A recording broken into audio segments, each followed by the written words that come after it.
tardes. Buenas tardes, bienvenidos, bienvenidas. Vamos a tratar de contactar al invitado de hoy.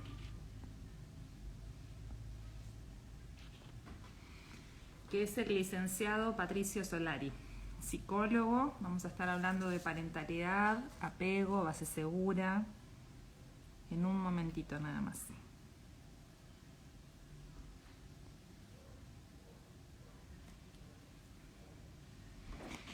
Patricio, ahí te vi que te uniste. A ver, mandame invitación porque yo... A ver, ahí me dice que sí, que está mandando. Ahí estamos. Sí, acá estoy. Impecable. Impecable. ¿Cómo va? Bien, dame un segundo que acomodo. Ahí está. Sí. A ver, espera que estoy tratando de que el teléfono se quede en una base segura. Está muy bien. Bien a tono. Bueno, mientras que la gente se va sumando, me gustaría presentarte y que te presentes. Les estaba contando que sos psicólogo, que trabajás en primera infancia, con adolescentes, con adultos, desde este paradigma de qué es la teoría del apego, que vamos a estar desarrollando un poco, desde todo el abordaje también psicoperinatal, que recién charlábamos aparte por fuera y decíamos que qué pocos varones que se ocupan de esto. Son muy solicitados. Bueno, presentate vos, a ver, ¿qué nos podrías contar de vos? ¿Por qué te ocupas de estos temas? ¿Qué te gusta? Bueno, yo, como te contaba antes, Dani, llego a la psicología después de haber estudiado Derecho, tratando de hacer un cambio personal y una reorientación vocacional. Y desde que empecé a estudiar me apasionó muchísimo el tema del desarrollo psicológico temprano y el trabajo con niños. Me acuerdo que me encantaron las materias, sobre todo de desarrollo psicológico temprano, en la que veíamos bebés e infancia. Fue una materia súper, súper rica para mí. Me gustó ¿Dónde muchísimo. estás, Patricio? ¿Dónde Estudié estás? en la Universidad de Palermo. Ajá. Y por fuera de lo psicológico, digo, siempre tuve bueno, como ganas y como mucho disfrute en el relacionarme con niños. Y una de las cosas que más me marcó por ahí fue el nacimiento de mi primer sobrino. Hace ya, Lucio va a cumplir este año, estamos en 2020, 12. Todavía tengo fotos de él en el celular que me entraba en el antebrazo y ahora ya tiene casi mi altura. Claro, Este, claro. Gigante. Algo que me definió. Yo ya me estaba recibiendo cuando nació él, y que significó un impacto muy, muy importante para mí en mi vida, fue convertirme en tío y ver el desarrollo temprano desde sus más tiernos inicios, desde acompañar a mi hermano y a su mujer, mi cuñada Camila, durante el embarazo, y después se potenció también con la llegada de mis otros dos sobrinos, los hermanitos. Este, y desde hace ya 7, 8 años que me dedico a trabajar como psicoterapeuta de niños, niñas, adultos, adolescentes y adultos mayores también. A mí siempre digo que me gusta trabajar con personas, independientemente de su etapa del ciclo vital, y que creo que todas las etapas del ciclo vital tienen muchísima riqueza, de la cual a mí, bueno, me da mucha curiosidad y muchas ganas de aprender y de conectarme y de relacionarme y de seguir conociendo más. Y trabajo en consultorio particular. Estuve también con algún recorrido en hospitales, estuve en el Hospital de Clínicas en el servicio de pediatría, haciendo infanto-juvenil, y también estuve en el Hospital Militar Central, con una compañera que desarrollamos algo que también veníamos trabajando desde el Hospital de Clínicas, que era el consultorio de crianza, que fue un proyecto muy, muy lindo también dentro de pediatría. Y Te ahora voy a trabajo en consulta particular. Claro, te interrumpo porque quería, no quería que se me vaya esto que vos contás de cuando fuiste tío, porque se Mm, habla poco del lugar de los tíos, de las tías, y realmente cuánto conmueve a uno mismo como persona el hecho de convertirse en tío. Es, y cuando hay un buen vínculo, una relación potente de tíos a sobrinos, sobrinas, la verdad que figuras importantes en la vida de esos chiquitos, realmente. Debe ser sí, el tío, mayúscula, me imagino. no, mi hermano más chico también es bastante tío presente ahí, sobre todo en lo que tiene que ver con juegos. A mis dos hermanos y a mí siempre nos gustó mucho los deportes y el desarrollo físico y es algo que compartimos bastante con los chicos. En otros tiempos salíamos más a andar en skate o a hacer, no sé, piruetas, acrobacias, cosas que nos gustan mucho y que ellos también disfrutan y que compartimos entre los seis, porque somos tres varones, mis dos hermanos y yo, y mis tres sobrinos también. El más chiquito, León, cumplió 5 ahora este año. Y bueno, recuerdo, ahora que me conectás con esto de ser tío, me acuerdo mucho una experiencia que me quedó muy marcada de comunicación con Lucio, mi sobrino más grande, que él era un bebito, creo que no tenía un año todavía, debía tener 10 meses, se estaba largando a gatear bastante intrépidamente y estábamos en la casa de mis padres y yo me puse a gatear con él y entonces él empezó a tomar la iniciativa, ¿no? Y obviamente no hablaba, pero había una comunicación muy rica en gestualidad y miradas y en sonidos. Y estábamos en el cuarto de mis padres y él en un momento encara como para salir del cuarto, se pone en el umbral de la puerta y me mira a ver si yo lo sigo. Entonces yo lo sigo y lo aliento con mis gestos a que siga a ver a dónde iba. Y pasamos para el pasillo y el pasillo es como que conecta toda la casa. Entonces de un lado hay un baño, de otro lado está lo que era el cuarto de mi hermano más chico, del otro lado la cocina, pasillo largo, debe tener como 15 metros. Llegamos hasta el umbral de la puerta de mi hermano, a 2 metros, 3 metros del cuarto de mis padres, y él me mira, se queda así, yo me meto al cuarto de mi hermano y veo que él no viene y sigue. Y se va y desaparece Tío, de lo que yo veía. Entonces yo lo llamo, le digo, Lu, vení.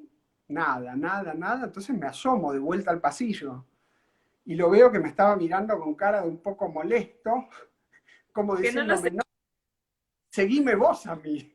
Yo no te voy a seguir a vos, vos me tenés que seguir a mí. Y fue muy interesante y muy rico todo este juego de él liderando la interacción entre los dos y él diciéndome, yo quiero que vos me sigas a mí. Y lo seguí hasta mi cuarto, que está del otro lado, el que era mi cuarto, que está del otro lado de la casa, que fueron como 15 metros de seguir en el pasillo, gateando los dos y mirándonos, y él avanzando un poquito y viendo que yo lo seguía, entonces se reía y seguía para adelante hasta que llegamos a mi cuarto y para mí fue una experiencia súper Es de libro, conmovedora. libro lo que estás contando. Es de libro, realmente. Digo, porque claro, en esa experiencia de juego compartido, en donde un adulto baja su nivel al mismo nivel del niño, del bebé en este caso, y con toda la corporalidad lo alienta, le otorga esto que vamos a estar charlando de la base segura, del sí, vamos, y después sigue de largo. Está buenísimo. Ahí se Sí, sumó. Hola, Viole. no la violé. Eh, Y dos cosas te quería decir. Por un lado, traer esto de tío que vos comentabas, y por otro, esto de que siempre te había interesado como el desarrollo temprano, y de ahí vos vas diciendo, bueno, me copó mucho eso, pero también me gusta trabajar con adolescentes, con adultos mayores, todo el ciclo vital. Y me hiciste acordar cuando yo estudiaba, que me estaba por recibir y que me atrapaba un poco esto de la infancia también. Tenía una profesora que decía, ustedes después van a ir viendo a qué se van a dedicar, pero si es que quieren trabajar con adultos, empiecen por formarse en niños. Mm, Yo en ese momento todavía estaba medio verde y no entendía cuál era la magnitud de lo que ella quería significar con esto.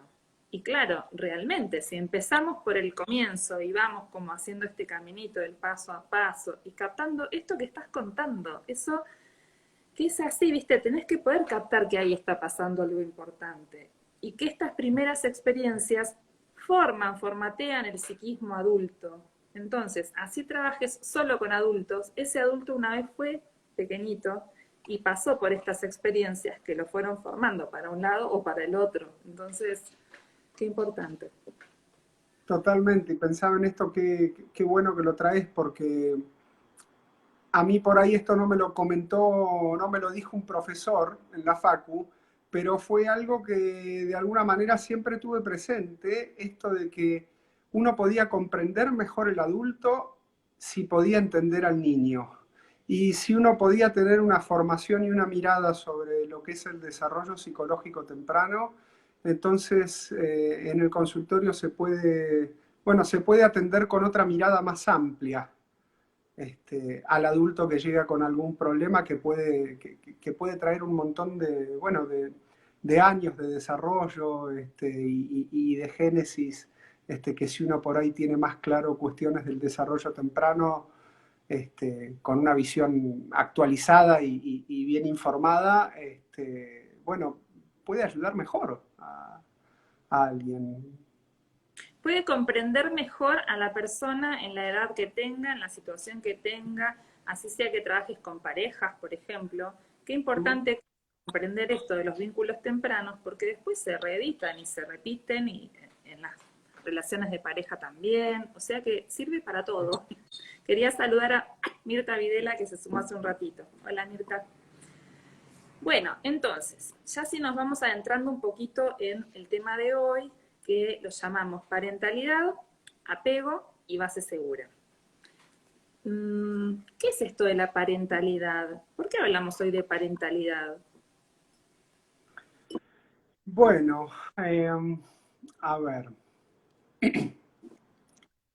me parece que está bueno hablar de parentalidad porque primero comprende a los dos roles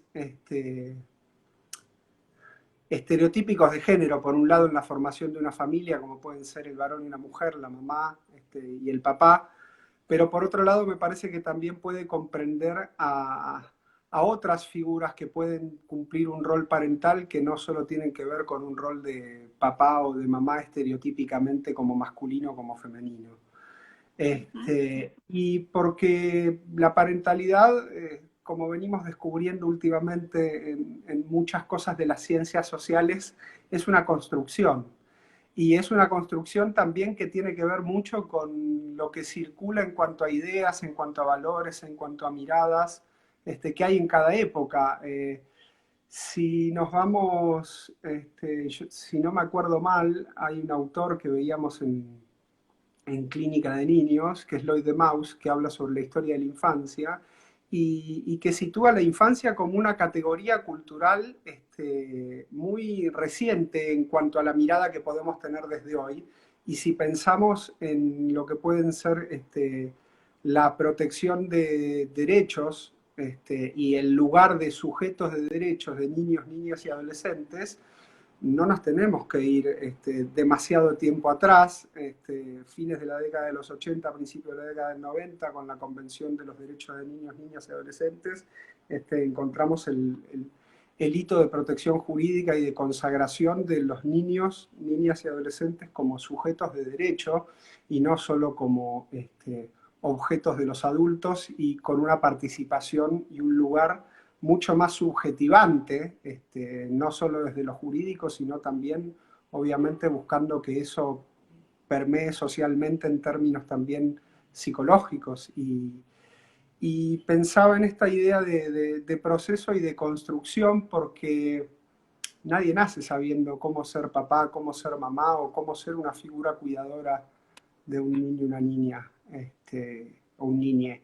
Es algo bueno, que tiene mucho que ver con lo que fueron las propias experiencias de haber sido cuidado por otros, y después, bueno, también con el interés y la sensibilidad que a uno lo puedan llevar quizás a desarrollar más capacidades que con las que pudo haber venido equipado y con la posibilidad de hacer un proceso reflexivo también sobre la propia historia, y en ese sentido creo que un espacio por ahí como la psicoterapia suele ser un espacio bastante iluminador, por lo menos para mí lo fue claramente en mi crisis vocacional, que te contaba antes cuando pasé de ser abogado a preguntarme, bueno, ¿qué otra cosa quiero hacer? Porque no me siento representado quizás con esta elección.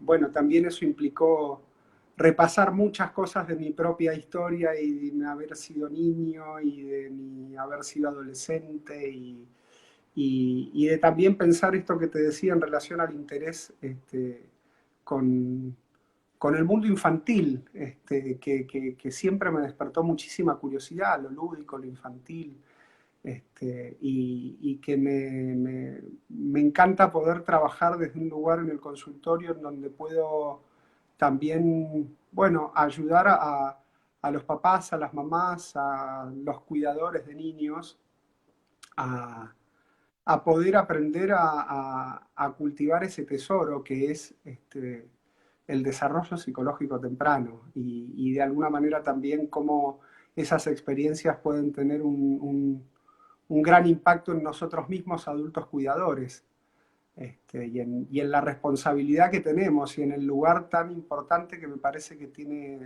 en cuanto a la construcción social y de ciudadanía y de subjetivación de las personas. En todo sentido, tal cual. Me quedé pensando, bueno, hablábamos de parentalidad, tratábamos de dar una definición de parentalidad, y vos decías que también es un modo de dar cuenta que no solo hoy hablamos de mamás y papás, porque las familias son diversas, muy diversas, y pensaba que hasta en lo jurídico se van implementando estos términos, como el de responsabilidad parental, por ejemplo, que es del Código Civil de 2015, creo. Sí.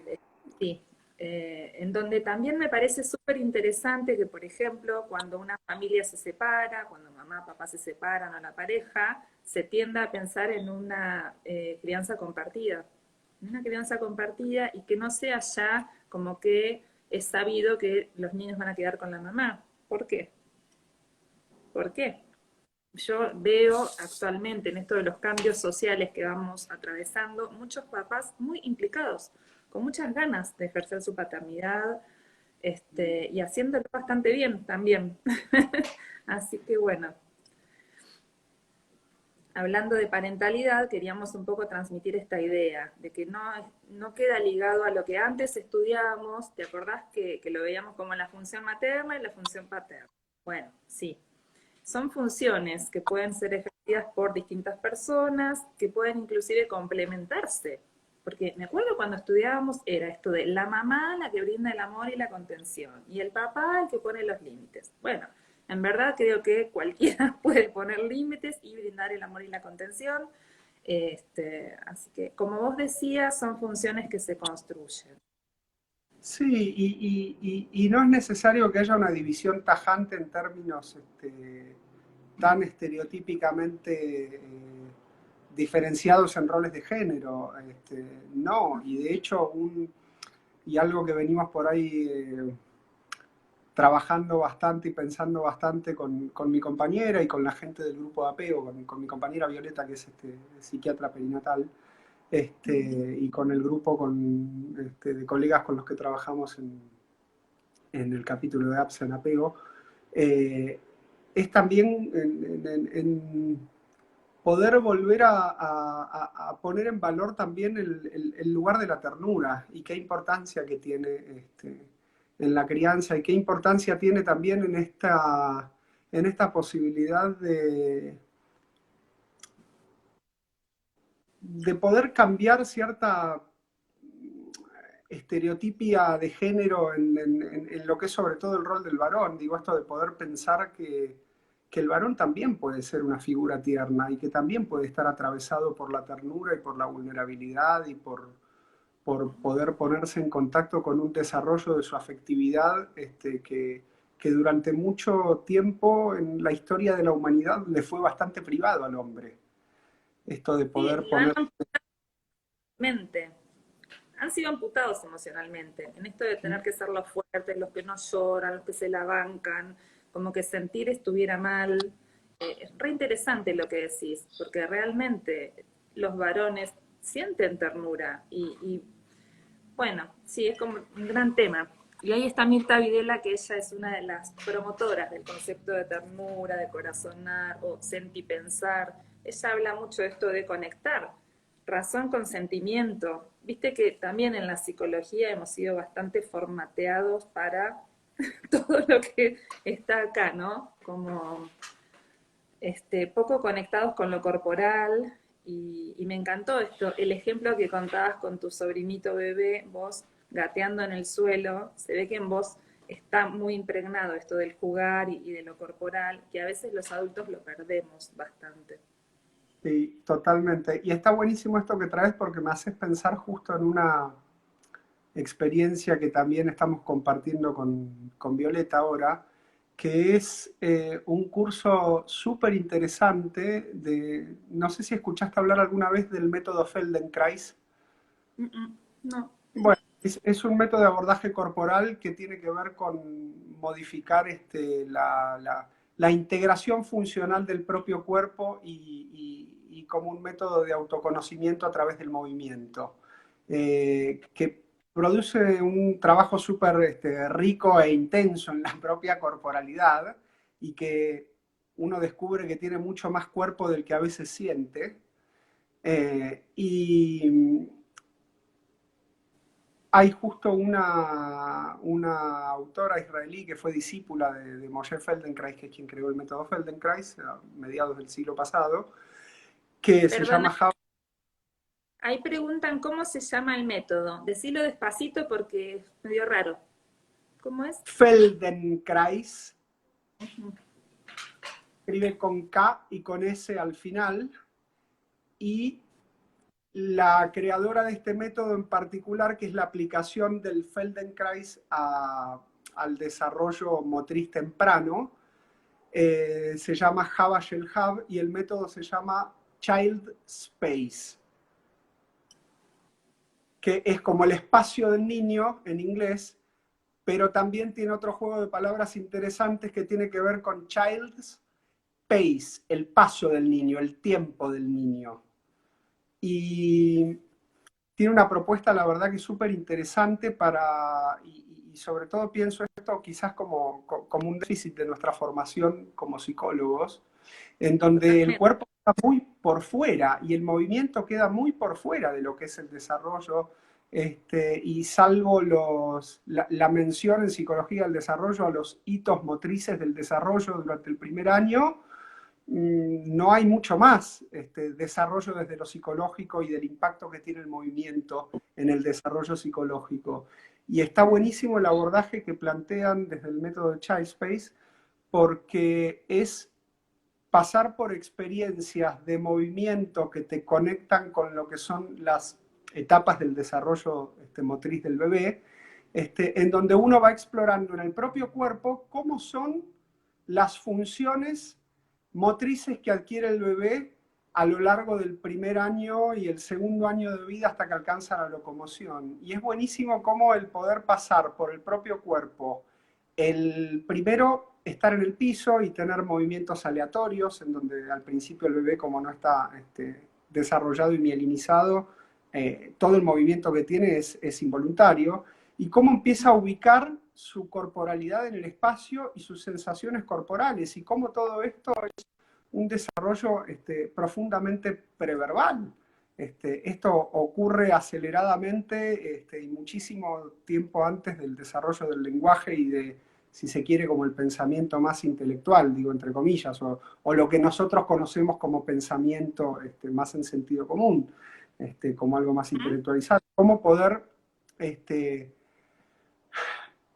atravesar esto también te da una comprensión muy diferente de lo que es el impacto del movimiento y de la ubicación en el espacio, en el desarrollo psicológico temprano, y cómo de alguna manera también tiene mucho que ver con bueno, cosas que quizás traía Winnicott cuando hablaba del sostén, del handling, del holding, y de la, también relacionándolo con teoría del apego, con la sensación de seguridad emocional y cómo eso también se construye muchísimo en la exploración motriz y en cuán habilitada está esa exploración motriz o en cuán inhabilitada está. Y muchas veces no tenemos ni idea de cómo por ahí promoverla o facilitarla, o cómo muchas veces se pueden poner también en juego nuestros temores desde el lugar de cuidadores y no, que cuidado que te vas a matar. Y por Sí, ahí, sí, acá viene sí, a sí. cuento un concepto interesante que trae Vygotsky, que es el de la zona de desarrollo próximo, y el de poder brindar un andamiaje para los aprendizajes del niño, en donde uno puede estar desde un lugar de sostén y de acompañamiento, no necesariamente de estar tan tomado por el propio miedo, la propia ansiedad que le puede generar la exploración del niño, y poder acompañar esas exploraciones que por ahí al principio nos pueden parecer muy intrépidas o nos pueden dar mucho miedo como cuidadores, como papás, como mamás, pero que en la medida en que uno puede encontrar una forma de acompañar y de validar también esas iniciativas motrices y exploratorias de los bebés y de los niños, se construye un psiquismo totalmente diferente y un lugar de subjetivación, de sentido de agencia, de sentido activo, de partícipe de su propia experiencia y de constructor de su propia experiencia y de constructor de su lugar en el mundo. Cómo van cambiando los tiempos, las épocas, las concepciones de personas, ser humano. Esto que decías que la infancia es como un concepto relativamente nuevo. Pensaba en, ¿te acordás hace muchos años que a los bebés se los vendaba? Digo, ¿qué diferencia esto de lo que hoy se promueve cuando hablamos de movimiento libre? Los psicomotricistas promueven mucho esto, que es tan interesante y que también desde nuestras carreras de psicología carecemos de esa información. Yo la verdad critico tanto la formación que estamos recibiendo en nuestra carrera, porque, por ejemplo, en esto de que salimos recibiéndonos con tanta cuestión puesta acá, ¿no? En lo intelectual, en lo abstracto, como ajenos al cuerpo. Yo hace un par de años hice un taller de psicodrama, porque quería como empezar a hacer esto, ¿viste? Conectar con el cuerpo, y me costó tanto, porque digo, como que me recibí, me siento una cabeza andando, ¿viste? Y es horrible, porque el cuerpo queda por fuera y es tan necesario involucrarlo en nuestra vida en general y con los pacientes también. Así que apuesto a prácticas más integrativas, más integradoras. Creo que desde las universidades se debería promover un poco esta mirada, este abordaje. Que bueno, vamos en ese camino. Yo creo que hoy se habla mucho más de estos temas también. Sí, sí. De hecho, nosotros acá estamos hablando justamente de esto y está buenísimo poder encontrar estos espacios en donde, bueno, se pueda amplificar la mirada, amplificar la mirada de lo humano, digo, y poder también no solo comprender lo psicológico desde lo más mental, sino obviamente no disociarlo de lo corporal, porque somos cuerpo-mente, mente-cuerpo, somos las dos cosas, no somos una y otra disociadas, Ah, divididas, como por ahí mira, de creer. nada, y de paso comento, viste que recién se sumó Mirta Videla y está Judith Feldman, que ellas están armando un posgrado para el año que viene en psicología perinatal, donde incluyen el arte, la dimensión artística y todo eso en la formación de psicología perinatal. Así que por eso insisto en que vamos hacia ese camino de mayor integración y de que podamos salirnos, creo, del acartonamiento, esto de lo intelectual, para lo que muchas corrientes psicológicas nos han formado. Sí. Bueno, pero estamos para hablar un poco del apego. Entonces, ¿qué es esto del apego? ¿De dónde viene? ¿Qué significa apego? Porque viste que también se habla mucho de apego y a veces se entiende mal a qué nos referimos cuando hablamos de apego seguro. ¿Podríamos ensayar medianamente una definición de apego? Sí, está bueno esto que traes porque es justamente un problema que se da con la terminología, ¿no? Porque a veces se puede confundir el concepto de apego en la acepción que tiene desde lo que es la teoría del apego formulada por un psicoanalista inglés en mediados de la década del 50 del siglo pasado, que fue John Bowlby, y, y también muy ampliada por los desarrollos de su discípula y colaboradora Mary Ainsworth, una psicóloga canadiense. Y se suele confundir el término apego con lo que por ahí desde disciplinas como el budismo, y más ligadas a lo que son los desarrollos de la espiritualidad, eh, se puede, bueno, malinterpretar o quedar en equívocos, entender el apego como ese aferramiento a lo material del mundo y de algo que hay que desprenderse. Bueno, ese quizás es el sentido más desde la mirada budista de la espiritualidad, pero no tiene nada que ver con lo que llamamos apego cuando hablamos de apego desde la teoría del apego. Y se refiere a apego puntualmente a ese vínculo tan particular, tan específico, tan emocionalmente profundo entre la cría humana y sus cuidadores primarios.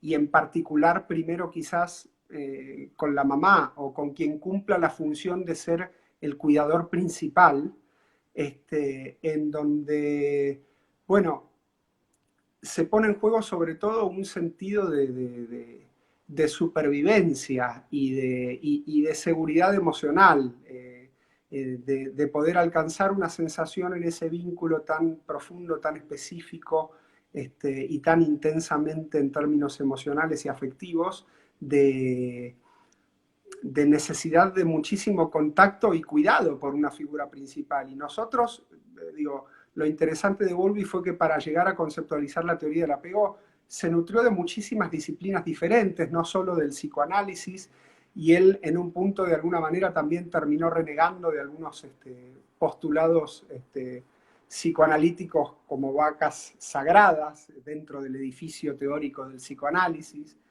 como por ahí la teoría pulsional, y planteó una necesidad humana muy primaria para el desarrollo, como es justamente el reconocimiento de la necesidad de apego, esa necesidad de contar con una figura que podemos sentir como más sabia, como protectora, como más fuerte, como más capaz, que nos puede garantizar la supervivencia y que nos puede ayudar a satisfacer todas las necesidades que tenemos cuando venimos al mundo que no podemos satisfacer por nosotros mismos y que necesitamos de otro que se ocupe de hidratarnos, de alimentarnos, de nutrirnos afectivamente, de interactuar socialmente con nosotros, de contenernos emocionalmente cuando podemos desregularnos con alguna experiencia que nos puede provocar mucho miedo o que nos puede provocar alguna enfermedad o que nos puede provocar alguna situación de muchísimo cansancio.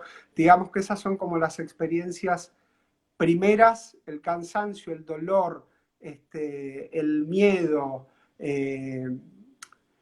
la enfermedad, son como las primeras experiencias que tienen un impacto enorme en nosotros como bebés y que requieren de la posibilidad de contar con una figura que nos pueda ayudar a regularnos afectivamente y devolvernos esa sensación de seguridad, de confianza, de tranquilidad, de alivio, de calma. Sí, realmente vos hablas de esta necesidad que es de supervivencia, literal, supervivencia tanto en lo físico como en lo psíquico y emocional, porque sin todo esto que vos estás contando, el bebé no se desarrolla como un ser humano. Eh, Está súper demostrado que solamente con cubrir las cuestiones más de índole orgánico no basta para que un bebé se desarrolle psíquicamente. Y esto que vos contabas, cuando un bebé tiene miedo o hambre o está enfermo y que tiene mayor necesidad de contacto, de proximidad, de contar con un reaseguro emocional, nos pasa lo mismo a los adultos. Nos pasa lo Totalmente, mismo. totalmente. Y Bowlby tenía una frase para detallar esto como metafóricamente, que es, él dice, el apego es de la cuna a la tumba.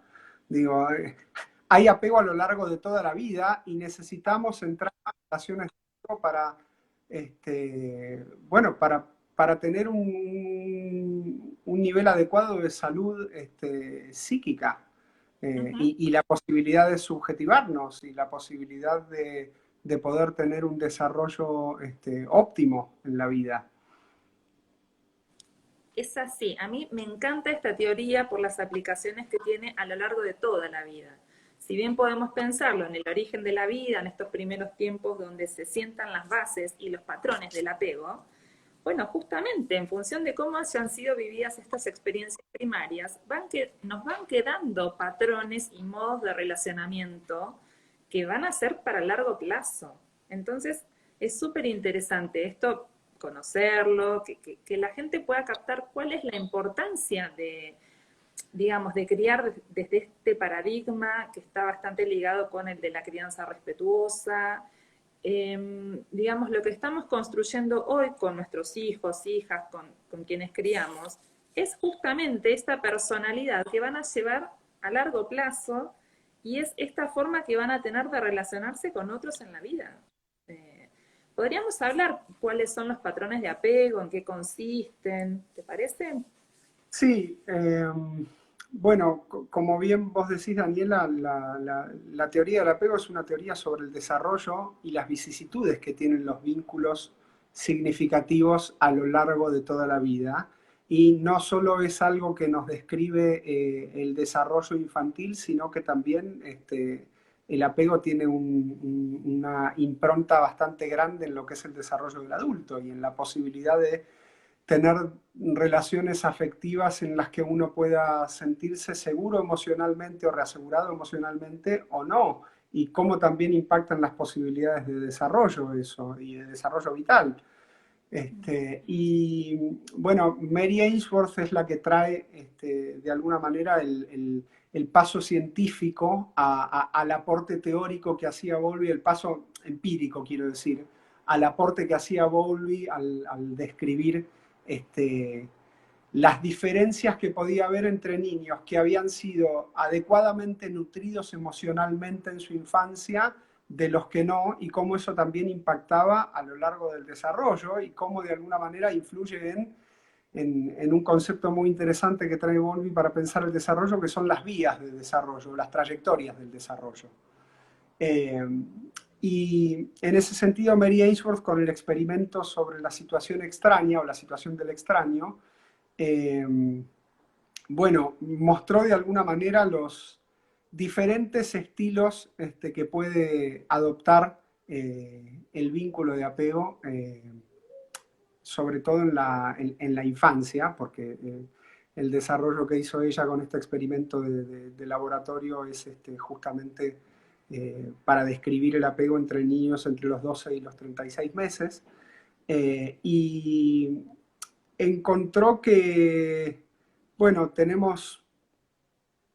se pueden hacer como diferentes clasificaciones, ¿no? Por un lado, si pensamos en cuanto a lo que es la organización de las representaciones de apego o del vínculo de apego en términos internos, podemos hablar de que hay apegos desorganizados y apegos organizados, y dentro de la categoría de apegos organizados podemos hablar de apegos inseguros o apego seguro, y dentro de la categoría de inseguros podemos hablar del inseguro evitativo o del inseguro ambivalente. Y obviamente el estilo o el patrón de apego que uno desarrolla, porque esto está bueno entenderlo como que no es algo que viene de alguna forma como preformateado, sino que obviamente es algo que se construye en este vínculo tan especial. Y en función de cómo haya sido este vínculo tan especial, Se internaliza. claro, exactamente, en función de cómo haya sido este vínculo tan especial, se internaliza.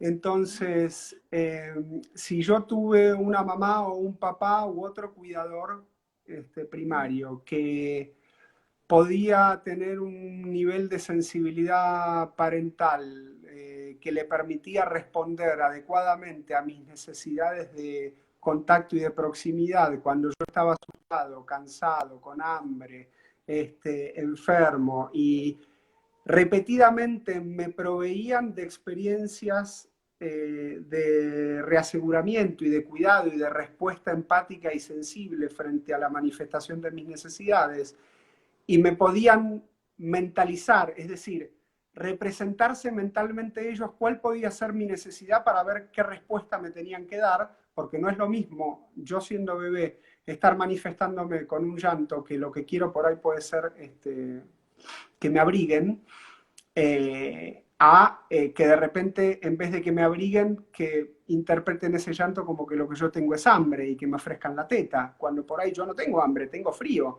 Entonces, pero también este es un proceso que se va calibrando y que obviamente las mamás y los papás también van haciendo esta calibración sensible y aprender a entender cómo comunicarse con este bebé y qué es lo que este bebé nos está diciendo, ¿no? Digo, nadie nace sabiendo cómo comunicarse con un bebé. A veces bastante difícil nos es comunicar cuando compartimos el mismo lenguaje y el mismo tono. Ni hablar. Poder entender a veces es un milagro, así que imagínense la dificultad que tiene este proceso con un bebé que no habla y que además se expresa de manera como, bueno, muy libre en el sentido de que, bueno, cuando el bebé tiene sueño, cuando el bebé tiene hambre, cuando el bebé está cansado, cuando el bebé está enfermo, su malestar lo expresa con todo su cuerpo y con todo. Y puede ser también muy angustiante para el adulto encontrarse con la situación de resultar difícil entender qué puede ser lo que nos está diciendo el bebé con su llanto o con su comunicación a partir de cualquier otra conducta comunicativa que tenga, que no es solo el llanto. Entonces, a partir de cómo vaya dándose ese proceso de lectura de qué es lo que el bebé nos está comunicando y qué es lo que necesita y que nosotros lo podamos leer adecuadamente, obviamente que esto no tiene que ser un match perfecto. El 100% de las veces uno como cuidador tiene que responder. De hecho, creo que hasta se había estudiado y la proporción, si no recuerdo mal, era como una tasa de respuesta favorable del 70%, digo, Suficiente. con responder Bueno, de 7 a 10. Exactamente. no, Winnicott lo había dicho en este término tan interesante que traes de lo suficientemente bueno. No tiene que ser perfecto. Eso también, de alguna manera, todas estas experiencias entre el bebé manifestando sus necesidades y los cuidadores pudiendo atenderlas más o menos sensiblemente, bueno, se va armando este vínculo en donde yo me puedo sentir como que mis cuidadores me pueden entender y entonces yo me puedo sentir como alguien que puede manifestarse, que puede expresarse y que puede ser entendido por otro y que puede ser ayudado a aliviar alguna necesidad que no puedo satisfacer por mí mismo y por ende también puedo ir construyendo una representación de mí mismo más segura y de la relación como una relación segura, porque yo expreso una necesidad y me encuentro con alguien que me responde adecuadamente a esa necesidad, o que si no responde adecuadamente puede encontrar una forma también de reparar esa respuesta que puede no haber sido tan ajustada a lo que yo estaba tratando de comunicar. Y en la medida en que se va dando este proceso, yo también voy teniendo una imagen de mí mismo como alguien que puede ser importante para el otro y que entonces desde el lugar de sentirme alguien importante para el otro también puedo entender que la relación es importante para mí y que es importante para el otro y que puedo contar con esa relación y este es un pilar súper importante de la autoestima y de la posibilidad de construir un desarrollo más saludable. de todo, de todo. Esto que vos estás diciendo es el ABC de la vida. Es así, es súper importante que eso pueda darse en este tiempo de la vida, porque de ahí deriva que cuando uno es grande pueda tener autoestima, puede sentirse valorada, puede sentirse querida, puede querer, puede relacionarse, puede confiar, o si nos vamos a otro extremo, quizás ser una persona muy desconfiada, sintiendo que no puedo creer en la gente, que la gente me engaña, que me miente, que entonces mejor no me relaciono, y cosas que se sufren un montón en la vida adulta y que tenían su origen ahí, tempranito. Aprovechamos para saludar, mira, ahí Violeta te está tirando data. Está Ivana Moyano, Agustina Capurro, recién te saludaba Yanira Madariaga. Muchas gracias Hola, por estar. hola Ivana, hola Agus, gracias por estar. Sí, me quedaba pensando también en otros conceptos interesantes como el que hablábamos hace un ratito de sensibilidad parental y de que esto es algo que se desarrolla y que también con esto, conectándolo con lo que vos decías recién, Daniela, eh, historia no es destino y uno puede haber tenido quizás una relación con sus cuidadores, con unos cuidadores que obviamente también vienen con una historia, porque uno va a poder cumplir una función de cuidado y ser mamá o ser papá, también en función de lo que le dieron desde las propias experiencias y de la propia historia. Y después de los, bueno, aprendizajes y posibilidades de haber reparado o desarrollado otras cosas con las que, u otras capacidades con las que quizás pudimos no haber venido equipados desde nuestra propia historia. Pero lo importante creo que también es hacer hincapié. ¿Cómo? Súper rico esto que estás diciendo. Es muy rico esto que estás diciendo. Me hace acordar al concepto de Inés Di Bartolo, que dice que el apego no está inscrito en piedra. Y también Claro. está buenísimo. Porque si no es como que nos quedamos con que, bueno, como tuviste una infancia fea y bla, bla, bla, entonces ya tu vida está condenada. Y no es así, o no tiene por qué serlo. No, para nada, y hay muchas figuras a lo largo del desarrollo con los que uno se puede ir encontrando que pueden ser catalizadores de un cambio profundo y que Jorge Barudi los define como, los conceptualiza como tutores de resiliencia. Y es súper interesante este concepto, el poder pensar bueno, que historia no es destino y que uno se puede encontrar con otras personas que pueden realmente transformar la propia historia y modificar una trayectoria de desarrollo que podía haber sido, bueno, muy trágica, muy sufrida, y de poder encontrarse con personas que a uno lo ayuden a hacer un proceso resiliente de recuperación. Tal cual. Yo pensaba, viste, cuando empezamos a hablar del apego, te decía, bueno, ¿cómo lo definimos? ¿Cómo lo diferenciamos de lo que no es? Muchas veces yo escucho esto como que se confunde el apego con lo dependiente, como que si estás muy apegado, entonces sos dependiente de. Bueno, ¿verdad? En este tiempo temprano de la vida, sí, el bebé obviamente es hiperdependiente, pero justamente esto de contar con figuras de apego le enseñan que puede confiar, que hay a quien recurrir, le enseñan cómo él puede manejarse con determinadas cuestiones de la vida y a medida que va creciendo va volviéndose una personita más independiente, no independiente total porque eso no existe, pero justamente a partir de tener esta base segura, porque las figuras de apego otorgan esta base desde la cual partir, hacia lo cual volver, eso que uno internaliza es lo que le permite después volverse un tanto más independiente. Entonces está bueno diferenciarlo, que el apego no tiene que ver con la dependencia. No, y que de hecho el haber podido garantizar la satisfacción de esa dependencia constitutiva y estructural con la que venimos como mamíferos, en la medida en que eso esté bien nutrido y bien provisto, esa necesidad de proximidad en la que nos va la vida, literalmente, eh, Sí. mayor es la posibilidad de después tener un desarrollo más independiente, entre comillas, digo, porque somos interdependientes, somos seres sociales y necesitamos de estar con otros a lo largo de toda la vida. Digo, si hay algo que sabemos desde la psicología es que la soledad enferma y daña mucho.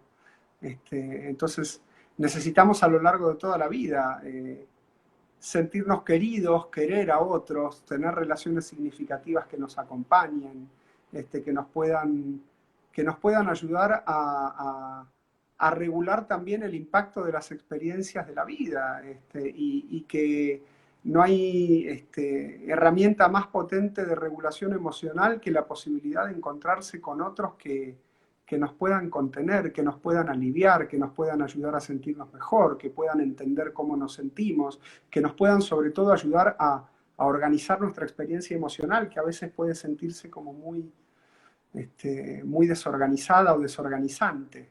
Sobre todo si pensamos, como hablábamos hoy antes del vivo, en los tiempos que nos tocan vivir ahora con esta pandemia tan Mira, difícil, tan desafiante.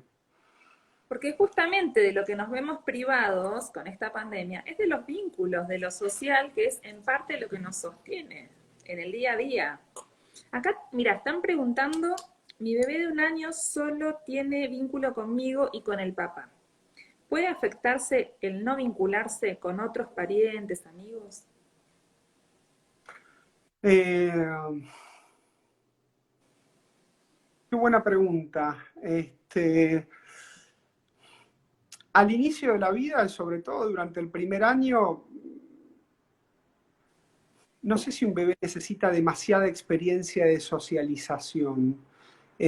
Con estar bien nutrido de socialización con sus cuidadores primarios, yo creo que la necesidad está bien cubierta y eso no necesariamente tiene que significar un impacto negativo en el desarrollo. De hecho, bueno, por ahí en los tiempos que vivimos y en la cultura que vivimos con un modelo económico principalmente capitalista que nos quiere independientes y autónomos y a veces omnipotentes, eh, bueno, no hay que apurar procesos que son bueno, que requieren su tiempo y que, digo, con esta idea muchas veces de que no, bueno, hay que mandarlo al jardín desde bien temprano, porque entonces así puede estar con los padres y socializar. No, no, un bebé tiene muchísima socialización con los cuidadores primarios y no es tan necesario que esté abrumado por una cantidad de estimulación que se puede sentir como demasiada, como no necesaria, como no adecuada para ese momento evolutivo. Y el hecho de que un bebé esté con sus papás y su mamá o sus principales figuras de cuidado durante el primer año o el año no tiene por qué significar un desmedro en su desarrollo, sino todo lo contrario, puede ser una experiencia de socialización, bueno, adecuada a las necesidades del bebé, no tiene que estar en un jardín rodante con 25 niños alrededor necesariamente. No garantiza una experiencia de socialización adecuada o que eso sea adecuado para el bebé. Sí, no, vos hablabas y me acordaba del tema del maternal, justamente, lo que lloran los chiquitos en maternal en todo este periodo de la adaptación, donde se supone que se tiene que adaptar y pronto. Viste que la adaptación, bueno, dependiendo del jardincito, pero a veces es 1 semana o 2, 3 o como mucho un mes, y la verdad es que lo sufren, porque a esa edad no sé si ellos elegirían ir a socializar con los compañeritos. No, y además muchas veces por ahí no solo tiene que ver con bueno, por ahí con una necesidad más adultocéntrica de quizás los cuidadores poder tener tiempo para no solo estar criando, sino ocuparse de otros quehaceres de la vida adulta y sobre todo en esta cultura en donde necesitamos trabajar para vivir, bueno. Básicamente, sí. eh, pero pienso por ahí en otras organizaciones, digo, también, y hay algo muy interesante que Volvi rescata mucho, justo hoy pensando en el vivo de hoy estaba releyendo algunas cosas de él del libro Una base segura, y él hace 40, 50 años ya decía que los padres necesitan muchísima ayuda para la función de criar y que no es una función que se Para puede una, ejercer no, para una sola persona, es agotador y que necesitamos muchísimo más espacios de sostén y de apoyo comunitario y de tribu, en donde criar sea una tarea compartida entre varios adultos que podamos ir lidiando con la gran complejidad y demanda emocional que significa el estar poniendo el cuerpo y el psiquismo para cuidar un bebé o un chico pequeño. sí. Es una tarea No, agotadora. eso es una de las cuestiones que están complicadas hoy en el confinamiento, en la pandemia, criar a solas. Isabel cuenta, ¿no? Un niño de 1 año con ella y su pareja. Y la verdad que es complejo, porque no es tarea ni para una persona ni para una pareja. Debiera haber, como decía Volvi, una tribu, realmente. Y bueno, hoy que escasean los abuelos, las abuelas, las tías, los tíos, la verdad que está complicado y la gente lo pasa mal. Bueno, todos creo que lo estamos pasando bastante mal en algún sentido, pero para criar pequeñitas personas, bueno, me parece que es más difícil aún. Sí, es súper demandante y sobre todo en un contexto económico en donde podemos estar quizás con tanta exigencia y con tanta necesidad de tener que salir a trabajar. Y con un mundo laboral que puede tener muy poca sensibilidad desde lo legal para comprender bueno, las necesidades de una familia que están haciendo, ¿no? Y la demanda que puede tener en términos emocionales, sobre todo una familia reciente, con la llegada de un bebé chiquito que hay que cuidar, que hay que estar, que hay que sostener, que hay que contener, que hay que cuidar. Pienso lo atrasada que está la legislación laboral en términos de pensar una licencia laboral que tenga más que ver con los criterios de desarrollo humano y no con los criterios de desarrollo económico.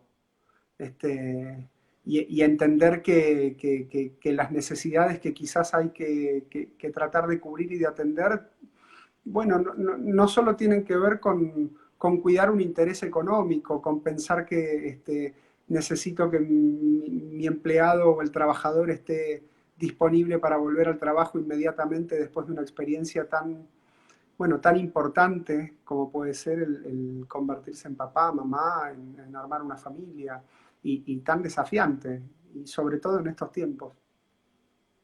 Sí, inclusive hoy, pensando en lo económico, mucha gente se está quedando sin trabajo. Los trabajos están con un nivel de incertidumbre impresionante. Entonces, esto también complica.